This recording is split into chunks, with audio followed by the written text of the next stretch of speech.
But when you're in the thick of it, you don't think about those things.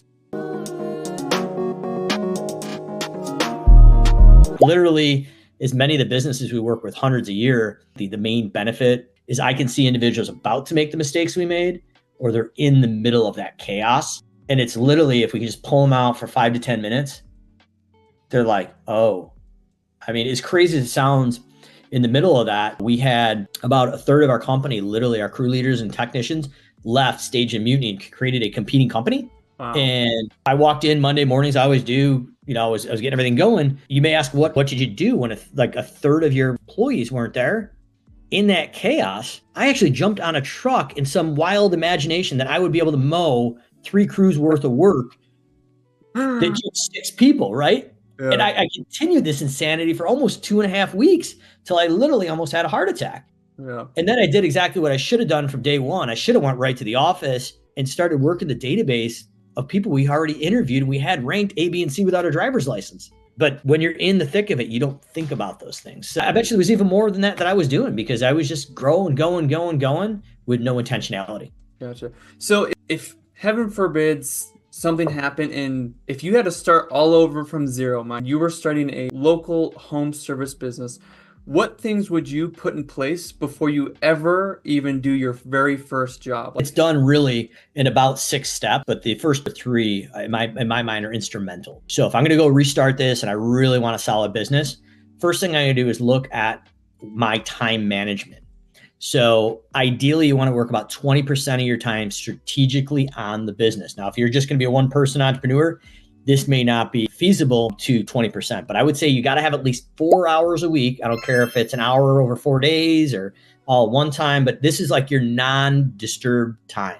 Like, unless the house is on fire, this is what you're doing. But basically, you're doing strategic things going in and building that business. And then in addition, if it's just you, you'd want to do that. But you'd also, if you have a larger team and you're kind of reinventing the team, we want to teach the team how to time block and get certain things done. And within that, you want to have one-on-one meetings with your team members so you can support them. But if it's just starting out and it's just you, have the meetings with yourself, talk to yourself, whatever that is. But you got to have that time, because just like me, if all the fires happen, then there's no time to actually work on it. Second step, which is probably the most important step, and unless you have the time to do it, it's not going to happen. But if you're going out, ideally, like when we built Simple Estimate, my third business now that hopefully we should be breaking 7 figures here shortly, it doesn't matter the home service industry in, you really need to get your financial house in order. There's some key metrics that you really need to know, or at least be able to project. But I want to know what it costs me per hour to operate, break even before I make a profit. And then we're going to be able to get a non-emotional revenue per man hour. So the difference between what you're charging and what it's costing you is your bottom line net profit before taxes. Secondarily is we've got to stop robbing Peter to pay Paul. What I mean by that is we need to separate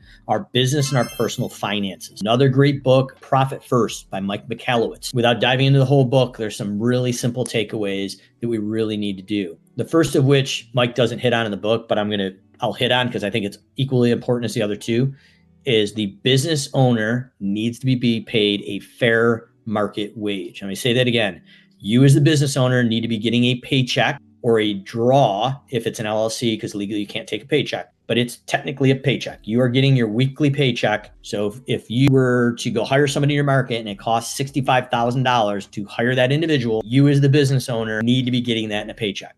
Is if you get hit by a bus, you need to be able to replace yourself. Now, you may take some of that and reinvest that into the business as a personal contribution in the early days, but it's got to be budgeted. And I think you need to feel the ebbs and flows of that cash flow. We'll have people come to these live events we do. And we had a young guy come up last year and said, Mike, I'm crushing it. I made $200,000 last year. I was like, wow, that's awesome. And knowing the size of the business he was in my market without saying his name, I said, hey, Dave, what kind of debt do you have on all those trucks that are sitting out in the parking lot?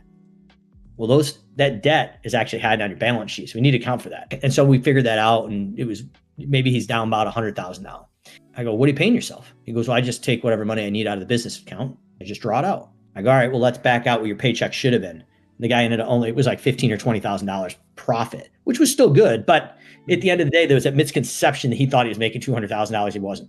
So I'm going to say, build a market-based wage in there, build that into your expenses and your overhead recovery. The other 2 things I really highly recommend from Profit First. Create a profit account. So a portion of the profits, a percentage, twice a week. I believe Mike does it on the 14th and the 10th and 24th. We do it on the 15th and 30th, whatever it is, twice a month, the same day, religiously. You pull the percentage of the profit out, or projected profit, you put in savings account. You don't touch it. Because if you don't pull the profit out, you're going to end up spending it somewhere. You'll never see it. But that's the additional part from, say, your 65,000. The additional part is the money you have for your distributions. You're pulling those profits out. But if it's not there, you can't pull it out of the business. And the second piece is taxes. Nobody wants to talk about it, but depending on your state, you've got quarterly taxes or yearly taxes you're going to have to pay. When you get big enough, you're going to have to do quarterly. I think yearly is even more dangerous because it sits in that operating account and that's your money, you think. But no, really, it's the government and the states. And then in addition, depending on your state, you may have sales tax. So in upstate New York, between where you're at, 7.5% to 8%, that's sitting in your operating account as well. In theory, you're thinking that's your money, but it's not. So you have this false sense of security. So set up your time to block the time out, create your profit account, and create your tax account.